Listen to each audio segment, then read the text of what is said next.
गुरुब्रह्मा गुरुर्विष्णू गुरुर्देवो महेश्वरा गुरु साक्षात परब्रह्म तस्मयं श्री गुरुवे नमः। श्री स्वामी समर्थ। तुम्हा सर्वांच्या माझ्या चॅनलमध्ये खूप खूप मनापासून स्वागत आहे। तर बघा, उद्या आहे हनुमान जयंती आणि आज मी तुम्हाला सांगणार आहे हनुमान जयंती विशेष माहिती। पौर्णिमा कधी आहे, हनुमान जयंती का साजरा करतात, या दिवशी आपल्याला काय सेवा करायची आहे, उद्या आहे हनुमान जयंती शनिवार पौर्णिमा, तर अशा छान विशेष महत्त्वाच्या दिवशी आपल्याला काय सेवा आपल्या घरात झाल्या पाहिजे, कोणत्या मंत्राचं नामस्मरण आपल्याला करायचं आहे, त्यानंतर हनुमानाबद्दल अशा काही गोष्टी ज्या आपल्या कोणाला माहितीच नाहीये, अशा सर्वच गोष्टी मी तुम्हाला आज सांगणार आहे। तर कृपया हा व्हिडिओ शेवटपर्यंत ऐकावा, जेणेकरून तुम्हाला सर्व गोष्टींची सविस्तर आणि छान माहिती मिळेल। चला मग मी सुरुवात करते आजच्या व्हिडिओला। पण त्याआधी अजूनही जो कोण चॅनलवरती नवीन आहे त्यांनी प्लीज चॅनल सबस्क्राईब करायला विसरू नका। चला मग सुरू करूया आजच्या व्हिडिओला। तर बघा, हनुमान जयंती हा हिंदू धर्मातील एक महत्त्वाचा सण मानला जातो। या दिवशी हनुमान जन्माचा उत्सव हा मोठ्या जल्लोषात सगळीकडे साजरा केला जातो। श्रीरामावरील असीम भक्ती आणि त्यांच्या अफाट शक्तीसाठी ओळखले जाणारे हनुमान हे धैर्य, निस्वार्थ सेवा आणि भक्तीचे प्रतीक आहे। भारतातील आणि जगात अनेक देशात हिंदू हा दिवस मोठ्या श्रद्धेने साजरा करत असतात। तर यावेळेसची हनुमान जयंती आलेली आहे 12 एप्रिल रोजी। तर 12 एप्रिल रोजी पहाटे 3:21 पौर्णिमा चालू होणार आहे, तर ती 13 एप्रिल रोजी पहाटे 5:51 संपणार आहे। तर हा पौर्णिमेचा दिवस म्हणजेच हनुमान जयंती। आता हिंदू पंचांगानुसार हनुमानाचा जन्म हा चैत्र महिन्याच्या पौर्णिमेच्या दिवशी सूर्योदयाच्या वेळी झाला होता आणि म्हणून प्रत्येक मंदिरात पहाटेपासून तर सूर्योदयापर्यंत आध्यात्मिक प्रवचन, प्रार्थना, भजन, कीर्तन हा प्रोग्राम ठेवला जातो। मनोजम मारुततुल्य वेगम जितेंद्रियम बुद्धिमताम वरिष्ठम वातात्मजं वानरयूथमुख्यं श्रीरामदूतं शरणं प्रपद्ये। शक्ती आणि बुद्धीचा सर्वोत्तम संगम असलेल्या हनुमानाची जयंती ही 12 एप्रिल रोजी आपल्याला साजरा करायची आहे। चैत्र शुद्ध पौर्णिमेला अंजनी मातेच्या पोटी हनुमानाचा जन्म झाला, त्यामुळे चैत्र शुद्ध पौर्णिमा ही हनुमान जयंती म्हणून साजरा केली जाते। बघा, हनुमानाला मारुती, बजरंगबली, रामभक्त, अंजनेय, महावीर, पवनपुत्र, पवनसूत, केसरी नंदन अशा अनेक नावाने संबोधले जाते। हनुमानाचे शस्त्र हे गदा आहे। हनुमंताला मारुती म्हणण्याची पद्धत केवळ आपल्या महाराष्ट्रामध्येच आपल्याला दिसून येते। आता दर शनिवारी हनुमानाला तेल, शेंदूर, रुईची फुले, पाने अर्पण करतात। रुईची फुले ही हनुमंताला खूप प्रिय आहे, शेंदूर हा खूप प्रिय आहे। हनुमानाला महादेव शिवशंकराचा अवतार मानला गेलेला आहे। हनुमानाला महादेवाचा एक अंश मानला गेलेला आहे। बघा, दशरथाच्या राण्याप्रमाणेच तपश्चर्या करणाऱ्या अंजनीलाही पायस मिळाले होते व त्यामुळेच मारुतीचा जन्म झाला। मात्र हनुमानाच्या जन्माविषयी खूप काही रहस्य आहे, परंतु मी जे तुम्हाला आज काही रहस्य सांगणार आहे ते तर बघा। तर बघा, रामभक्त हनुमानाचा जन्मस्थळाविषयी खूप काही बोललं जातं, परंतु संपूर्ण भारतात हनुमानाच्या जन्मतिथीबद्दल अनेक वेगवेगळे मतमंतरे आहे। उत्तर भारतात आणि दक्षिण भारतात हनुमान जयंती ही वेगळ्या तिथीला साजरी केली जाते। तर तमिळनाडू, केरळामध्ये मार्गशीर्ष महिन्यामध्ये, ओडिसामध्ये वैशाख महिन्यामध्ये हा सण साजरा केला जातो। आता वाल्मिकी ऋषीच्या रामायणानुसार हनुमानाचा जन्म हा कार्तिक महिन्याच्या कृष्ण पक्षाच्या चतुर्दशीला मंगळवारी झाला होता। आता बघा, हनुमानला चिरंजीवी का म्हटलेलं आहे, चिरंजीव हनुमान असं का? तर बघा, एका मान्यतेनुसार हनुमानाची भक्ती आणि समर्पण वृत्ती पाहून सीतामातेने त्याला अमरतत्वाचे वरदान दिले। हा दिवस नरक चतुर्थीच्या दिवशी आपण ओळखला जातो। सूर्याला गिळंकृत करण्यासाठी गेलेला हनुमान इंद्राच्या वज्रामुळे जखमी झाला आणि या घटनेमुळे वायुदेव खूप क्रोधित झाले। अखेर सर्व देवी देवतांनी हनुमंताला अस्त्रे, शस्त्रे आणि चिरंजीव तत्वाचे वरदान दिले।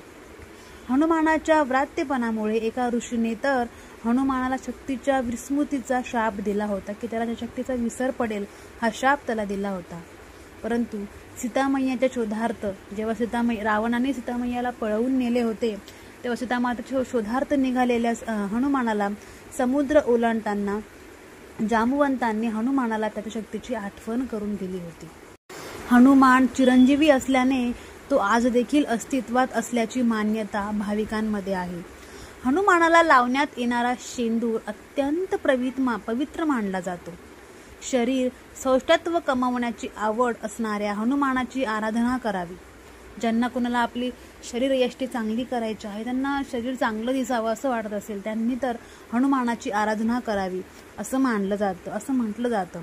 हनुमान स्तोत्र किंवा हनुमान चालीसा म्हणणाऱ्यांना आत्मिक समाधानाची प्राप्ती होते. जो प्रत्येक शनिवारी न विसरता हनुमान चालीसा याचं पठण करतो त्याला आत्मिक समाधानाची प्राप्ती होत असते. 7:30 सुरू असलेल्या व्यक्तींनी दररोज किंवा किमान प्रत्येक मंगळवारी आणि शनिवारी मारुतीचे दर्शन घ्यावे, मारुतीला शेंदूर आणि तेल अर्पण करावं आणि मारुतीजवळ बसून हनुमान चालीसेचं पठण नक्की करावं. हनुमानाला शक्ती, स्फूर्ती आणि ऊर्जेचं प्रतीक म्हटलेलं आहे. त्यामुळे या सेवा आपण प्रत्येक शनिवारी आणि प्रत्येक मंगळवारी, जर तुम्हाला शक्य नसेल तर ॲटलिस्ट तुम्ही शनिवारी तरी ह्या सेवा करायला विसरू नका. तुम्हाला 7:30 असो नसो, तुम्हाला काही प्रॉब्लेम असो नसो, असं नाही आहे की काही प्रॉब्लेम असला आणि काही ग्रहांचे आपल्याला हे असले तेव्हाच आपण देवाला समर्पण करायचं नाही. तुमची भक्ती ही निरंतर निस्वार्थ असली पाहिजे. त्यामध्ये कोणत्याही प्रकारचा खंड नसला पाहिजे. काही हवं आहे म्हणून देवाकडे जायचं नाही, तर तुम्हाला खूप काही दिलं आहे त्यासाठी आपल्याला देवाकडे जायचं आहे, त्याची सेवा करायची आहे, त्याची प्रार्थना करायची आहे, निस्सीम भक्ती करायची आहे, निस्वार्थ भक्ती करायची आहे. बघा, देव तुमच्या गोंधळीत इतकं भरभरून टाकेल की तुम्हाला कुठे काय ठेवावं हे देखील सुचणार नाही. आणि आपल्याला आलेल्या प्रत्येक संकटाला सामोरं जाण्याची जी शक्ती मिळते आपल्याकडे जे आहे ते टिकवून ठेवण्याची जी बुद्धी, जो आशीर्वाद आहे तो फक्त आणि फक्त ईश्वराकडनंच आपल्याला मिळत असतो. म्हणून कोणत्याही फळाची अपेक्षा नका, तुम्ही निस्सीम भक्ती करा. बघा, देव तुम्हाला किती भरभरून देईल. तर बघा, बुद्धी व शक्तीचा संगम म्हणजे हनुमान शक्ती सामर्थ्यासाठी जेवढी प्रसिद्ध आहे तेवढीच बुद्धीसाठी देखील प्रसिद्ध आहे. लहानपणी हनुमानाने गुरुकुलात जाऊन अनेक विद्या आत्मसात केल्या होत्या. वानरांची युद्ध करण्याची विशिष्ट पद्धतही त्यांनी शिकवून घेतली होती. वेद, उपनिषदे त्यांनी लहानपणीच तोंडपाठ केली होती. हनुमानाला अनेक भाषा येत होत्या. म्हणूनच राम लक्ष्मणाची खबर काढण्यासाठी सुग्रीवने हनुमानाला पाठवले होते. तसेच सीतेचा शोध घेण्यासाठी हनुमानालाच पाठवण्यात आले. तसेच बघा, समुद्र लांघणे, समुद्र सेतू उभारणे, राक्षसांचा नाश, लक्ष्मणासाठी संजीवनी आणणे, हनुमानाच्या शक्तीचीच प्रचिती येते यामधनं आपल्याला. जन्मतःच मारुतीने सूर्याला गिळण्यासाठी उड्डाण केले, जशी ही कथा आहे त्यातून वायुपुत्र मारुती त्याच्या तत्वाला जिंकणारा होता हेच आपल्याला लक्षात येते. म्हणजे खूप ब्रह्मतेज आणि क्षत्रियतेजाचे प्रतीक म्हणून हनुमानाला ओळखले जाते. हनुमंताच्या गळ्यातील जानवे हे ब्रह्मतेजाचे प्रतीक असून हनुमंत हा महादेवाचा अवतार असल्याने त्यात लय करण्याचे सामर्थ्य आहे. रामभक्ती करताना त्यांच्यात विष्णू तत्व आल्यामुळे त्या स्थितीचेही सामर्थ्यही आलेले आहे. हनुमानामध्ये ब्रह्मतेज व क्षात्रतेज दोन्ही असल्यामुळे युद्धवेळी आवश्यकतेनुसार त्यांचा तो वापर करत असतात. तर बघा, अशा या हनुमानाची आपल्याला हनुमान जयंतीच्या दिवशी विधिवत पूजा करायची आहे आणि सेवा करायची आहे. हनुमान जयंतीच्या दिवशी आपल्याला सकाळीच उठून स्नान करून सूर्यनारायणाला आधी सगळ्यात पहिले सूर्यनारायणाला जल अर्घ्य करायचं आहे. सूर्याचे 12 नावे घेऊन ओम श्री गुणे सूर्याय नमः या मंत्राचा जप करत आपल्याला सूर्यनारायणाला अर्घ्य द्यायचं आहे. त्यानंतर हनुमान चालीसा म्हणायची आहे आणि मारुती स्तोत्र आपण नित्यसेवेच्या पुस्तकामध्ये, जसं मी तुम्हाला मनोजम मारुतीले वेगम जितेंद्रियम बुद्धिमतां वरिष्ठम वातात्मजम वायनतम श्रीरामदूतम शरणम प्रपद्ये, मारुतीचं स्तोत्र आपल्याला या दिवशी म्हणायचं आहे आणि श्रीराम या मंत्राचा जप आपल्याला करायचा आहे. त्यानंतर ओम श्री हनुमते नमः, ओम श्री हनुमते नमः, ओम नमो भगवते हनुमते नमः, ओम नमो भगवते हनुमते नमः या मंत्राचा जप तुम्ही नामस्मरण तुम्ही करू शकता.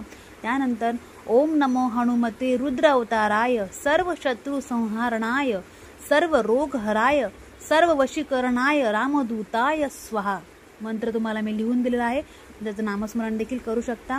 ओम नमो हनुमंतेश्वर रूपाय अमित विक्रमा प्रकटकार्या महाबलाय सूर्यकोटी समप्रभ. त्यानंतर ओम नमो भगवते आंजनेयाय महाबलाय स्वाहा. ओम ह्राम ह्रीम ह्रम ह्रैम ह्रौम रह हम हनुमते रुद्रात्मकाय हम फट्ट. या सगळ्या मंत्राचं नामस्मरण तुम्हाला करायचं आहे. सगळे मंत्र मी तुम्हाला व्यवस्थित लिहून दिलेलं आहे. तुम्ही याचं नामस्मरण करा. बघा, प्रत्येक दिवशी आपण ज्या ज्या देवाचं नामस्मरण करू, ज्या ज्या देवाचं आपण सेवा करू, तेवढं पुण्य कर्म आपल्याकडून घडत असतं. आपले जे काही पापं आहेत कळत न कळत झालेली, आपले जे काही वाईट कर्म आहे जे कळत न कळत आपल्या हातून घडत असतात, त्या सगळ्यांचा प्रभाव आपल्यापर्यंत तर येणं, पण आपण जेव्हा देवाची सेवा करतो त्या सगळ्यांचा प्रभाव आपल्यापर्यंत हा खूप कमी प्रमाणात पोहोचतो आणि त्याची सहन करण्याची शक्ती आपल्यामध्ये येत असते ती नामस्मरणामुळेच. नामस्मरणामध्ये विलक्षण ताकद आहे. म्हणून या मंत्राचं नामस्मरण करायला विसरू नका. हनुमान चालीसाचं पठण करायला विसरू नका. या सगळ्या सेवा केल्यानं आपली स्वतःची नकारात्मक विचारापासून संरक्षण होतं. भूतबाधा या सगळ्या गोष्टींपासून आपलं स्वतःचं, वास्तूचं, आपल्या परिवाराचं, कुटुंबाचं रक्षण होत असतं. आवडली असेल माहिती, असेल तर लोकांपर्यंत शेअर करा, जेणेकरून सगळेजण या माहितीचा लाभ घेतील आणि ह्या सेवा सगळेजण करतील आणि ही माहिती जी मी तुम्हाला सांगितली ती देखील सगळ्यांना मिळेल. चला मग भेटूया अशाच पुन्हा छान नवीन माहितीसोबत. तोपर्यंत श्री स्वामी समर्थ.